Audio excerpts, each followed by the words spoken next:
నేను మీ Srinivas Chauhan advocate.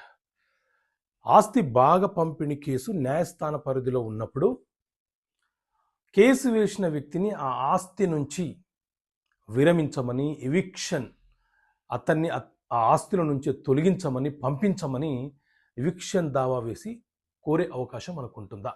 So మిత్రులారా, Sitadevi versus Vijayalakshmi అనే కేసులో హైకోర్టు ఈ అంశం మీద విచారణ జరిపి తీర్పునిచ్చింది.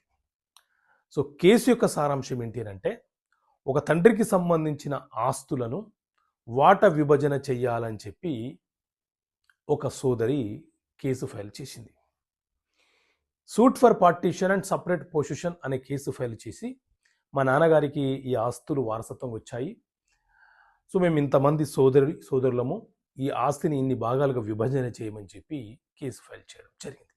అయితే డిఫెండెంట్స్ ఎవరైతే ఉన్నారో, అంటే ఎవరి మీద అయితే కేసు వేశారో ఆ వ్యక్తులు ఏం చేశారంటే, కేసు వేసిన వ్యక్తి పలానా ఆస్తిలో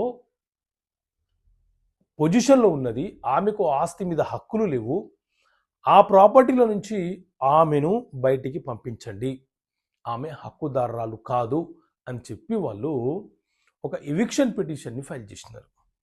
సో ఆ ఎవిక్షన్ పిటిషన్ను ఫైల్ చేసిన సందర్భంలో న్యాయస్థానం ఏమని తెలియపరిచింది అని అంటే,